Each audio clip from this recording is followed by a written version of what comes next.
Well, for real, don't know me, I'm Chad McGee. I'm 38 years old. I got Parkinson's and diabetes.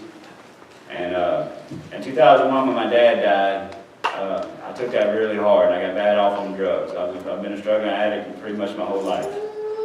I got real bad off. I was a car salesman and a finance manager at All-Star Dodge, so I was doing it pretty much every day. And I was productive. I learned along the way there's two kinds of addicts, productive addicts, and then there's addicts that is lazy. I mean, they don't do nothing, but I mean, I never lost my job. So nobody never really tell what I was doing. In 2005, my best friend died in my arms. He OD'd and died, and I woke up in the hospital. It was the St. Jefferson Hospital in New Orleans. That was right before Hurricane Katrina.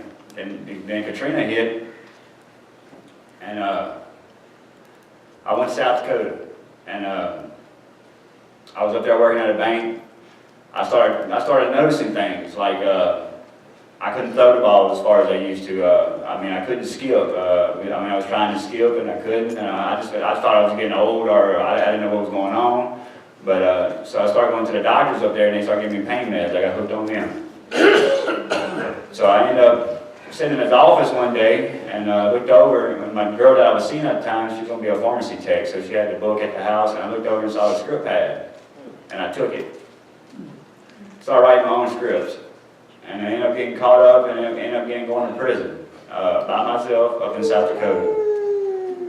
And that was in 2006. As a matter of fact, the marshals came down here, I flew on Conair, got back up there, and they gave me 5 years. And doing 18 months the first time. I get out for about a year. I was at a halfway house, a treatment house, and I didn't know where to go. I met this girl, ended up getting married.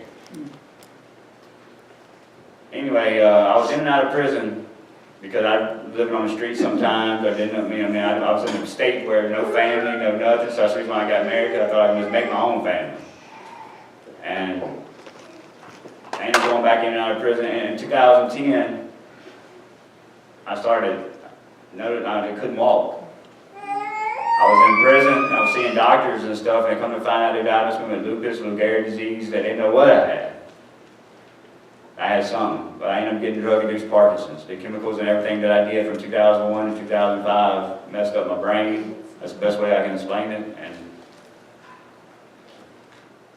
I'm a walking testimony, a walking reason why you shouldn't use drugs, dope, or anything like that, because that's right. Hallelujah. Because I was 6'1", 225 pounds. I played football. I had a scholarship. I baseball, walk. I can cook my own meals. I can do things. And my wife ended up leaving me because she didn't sign up for Parkinson's, because sign up for me to take care of nobody, because it's a progressive disease. Eventually, I used to always say eventually I'll be in a wheelchair, but I think I'm gonna beat this. When I first came here.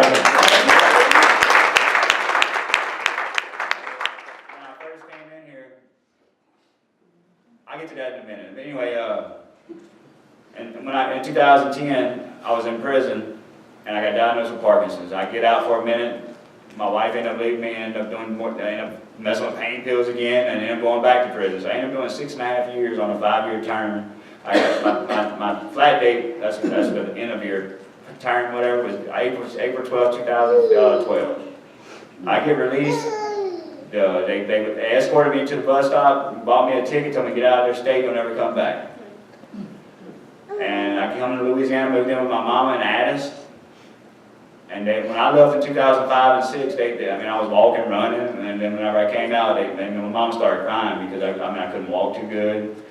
My feet got like this because of diabetes. That's my own story too, but I'm not gonna get all in that. But first of all, I want to tell everybody in here, this is the first time I felt like I had a family in a long time. Thank you.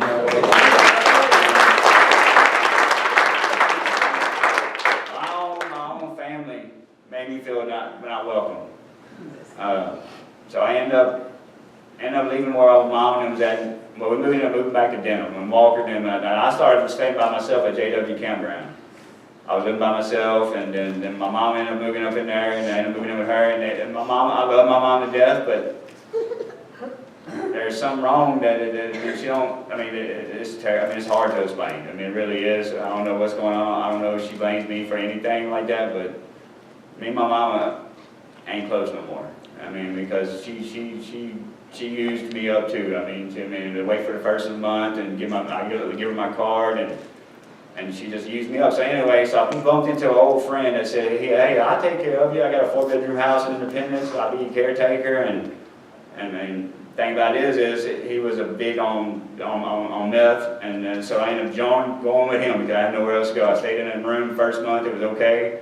But eventually, I mean, they kept me so messed up. But I was just laying in the bed. I mean, it was terrible. And then that flood came. I think the flood saved my life. Because we ended up going to a hotel in Port Island. And it was the first of the month. And I woke up one day, like 3 days after being in there, after I paid for the hotel and paid for everything, I woke up. I was by myself. They had a girl in there that I don't know, I don't even know really how she got up in there, but I mean, he brought her over and just left. And I mean, the thing she was there because she did take care of me. But I ended up texting Chris and Val. I hadn't seen him in a long time. Chris is my brother-in-law. He had my sister they had a baby together. So I've been knowing Chris my whole life.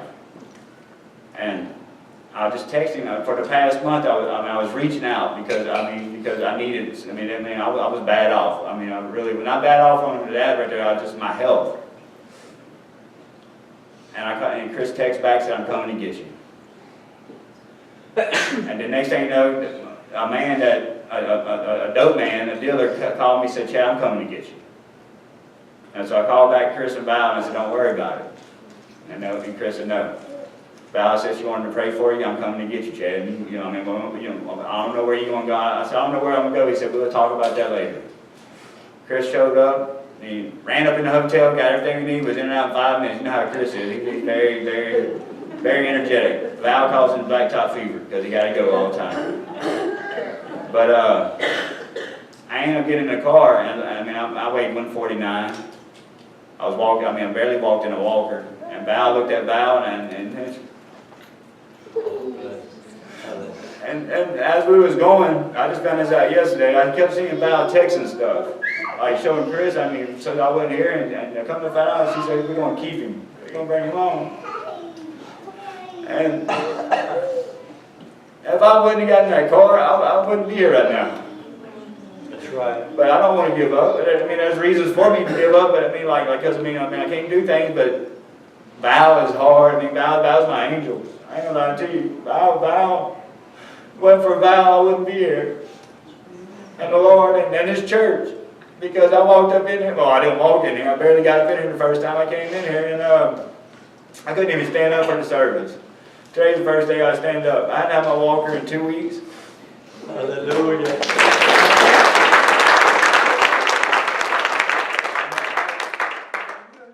My sugar's alright, it's doing real good. We argue back and forth about it, but I want ice cream about won't give it to me. Last night she had a pecan pie in front of me, I was in there drooling. But this church, when I came, I knew the Lord. I was raised up, my uncle's a pastor in dental. But I wasn't seeing eye to eye with him because my dad was gone. My best friend died in my arms. My diabetes. I walk funny as it is anyway when I had Parkinson's and my vision was already blurry. This is back in February, and next thing you know, my finger turned green, and I didn't know what was going on. I went to the hospital, and they know I was an IV user. They knew I was a drug addict, so they treated me kind of bad, and they released me. And then I went back up in there 2 weeks later, and I had to amputate my finger, and part of my thumb had to come out because I was a diabetic. My sugar was over 600 for 6 months. That's the reason why I haven't been able to move my foot since December. And 3 days ago,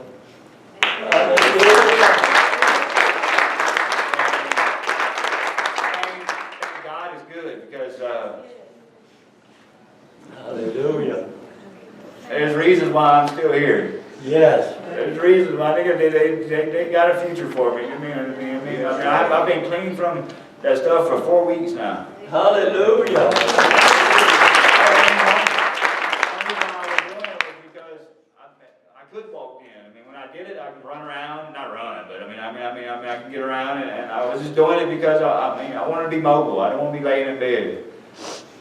And look at me now. I don't have to have it be mobile. Thank you. Amen. Hallelujah. And I feel so much. I mean, and Brother Travis invited me and treated me like family this past week. Well, since I've been up in here, and I went to his house yesterday, and we watched LSU game, and I was walking around, going outside by myself, and Hallelujah. it was awesome. And I'm getting, it really was. I mean, the love that Travis and this whole church has for people in here and this family, how close y'all are, I want to be part of it, and I am. Yes. Part of it. Yeah. Yes.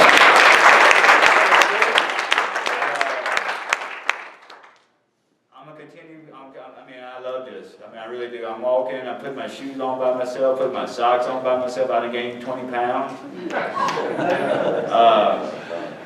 Hallelujah. Val and Chris and y'all are all angels and blessing for me because I love you. I look forward to Sundays. I look forward to coming. Yes. I crawled up in here the first time I came in 3 weeks ago, and look at me now.